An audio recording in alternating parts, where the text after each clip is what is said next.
Vamos a iniciar con la lectura de los principales titulares nacionales y regionales. Comenzamos con el periódico La Jornada, que el día de hoy tiene: atora el aeropuerto capitalino la deuda de Texcoco. Los pasivos han disminuido 6.631 millones de pesos hasta el momento, indican datos oficiales. Los recursos son destinados para liquidar los bonos con que se financió al NAIN. La fuente del pago es el cobro a pasajeros por derecho de uso de la terminal. La Marina está en vías de tomar el control total del Aeropuerto Internacional de la Ciudad de México, pero busca aligerar esa carga, porque aún faltan liquidar 75.592 millones de pesos. Operaciones hasta el tope. El Aeropuerto Internacional de la Ciudad de México registró el año pasado que de 352,000 vuelos, más de 127,000 incumplieron con los horarios asignados de las operaciones con retrasos. 37,637 fueron imputables a la aerolínea y el resto a cambios climáticos. En la Terminal 2 estaban por concluir obras de rehabilitación por su parte subterránea por hundimiento de edificios. Chiapas: 1,000 agentes buscan a 16 empleados secuestrados. Familiares realizan bloqueos ante la sede de las SSP. Posible confrontación de grupos delictivos, asegura López Obrador. Pues eso es lo que tiene el periódico La Jornada. Y ahora vámonos con el periódico El Universal, que tiene su titular principal: Chiapas a merced de la violencia de cárteles. Y de acuerdo a la información que presenta el periódico El Universal, dice que decenas de personas desaparecidas, enfrentamientos entre grupos criminales, comunidades que se ven obligadas a dejar sus tierras por la violencia, y esta semana 16 funcionarios de la Secretaría de Seguridad Pública y Protección Ciudadana secuestrados por hombres armados. Esta es la nueva cotidianidad. Es la nueva forma cotidiana en que viven los ciudadanos en Chiapas, estado en el que el último año se ha visto a la merced de la violencia que va en aumento. La violencia es generada por la guerra entre cárteles del Sinaloa y del cártel de Jalisco Nueva Generación por el control de las rutas del tráfico de drogas, armas y personas, sobre todo en la frontera con Guatemala. Una situación que no se ve que termine pronto, de acuerdo con la opinión del consultor de seguridad pública, David Saucedo. Pues lamentablemente lo que está ocurriendo allá en Chiapas. Y ahora vámonos con el periódico Reforma, que dice: perdona el INE a corcholatas.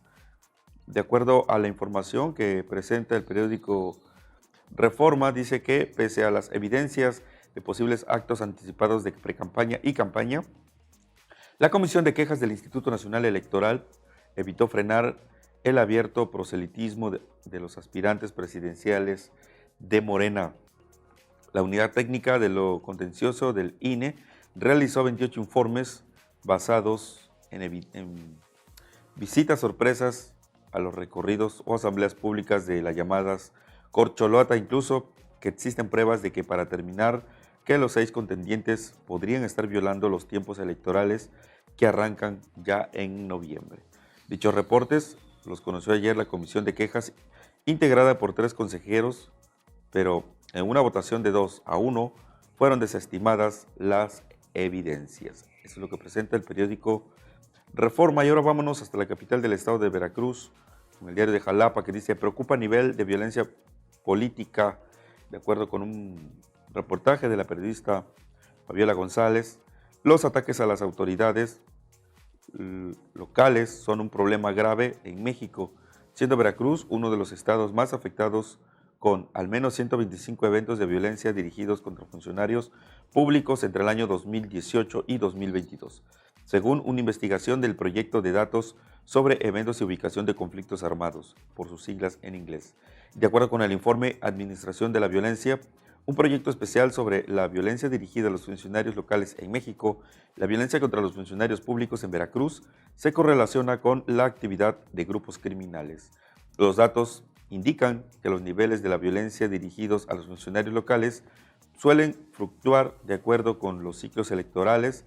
Algunos de los niveles más altos de violencia se registraron en el año 2018 durante las elecciones generales de México y en 2021 durante las elecciones de diputados federales, gobernadores, congresos locales y autoridades. Esa es la información que tiene el periódico Diario de Jalapa. Y vámonos hasta el estado vecino con Tabasco Hoy, que dice: era Ian esclavo, madre vinculada a proceso por encadenar y maltratar a su hijo de 8 años. Arlet y su pareja lo obligaban a realizar trabajos forzados en casa y un rancho. Miren, y presentan dos imágenes sobre la madre del joven tiranizado, la foto de este niño en Tabasco, donde pues lo tenían encadenado, y fue gracias a los vecinos que intervinieron que lograron rescatarlo. Crece el número de defunciones por infartos.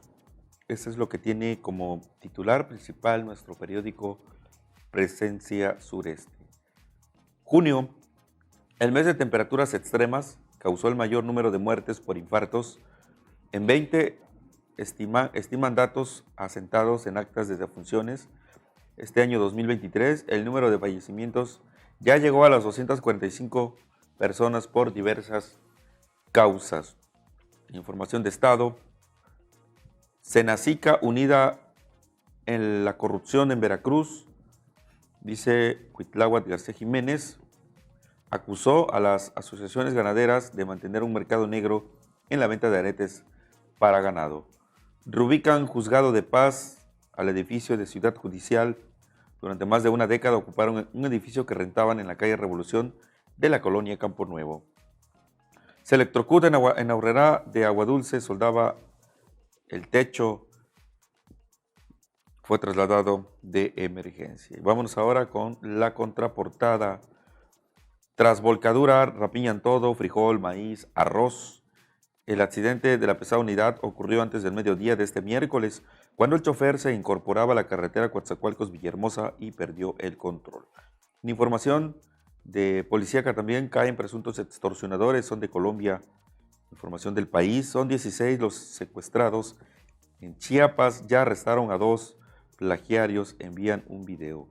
Rusia da ultimátum al grupo de Wagner para abordar Siria.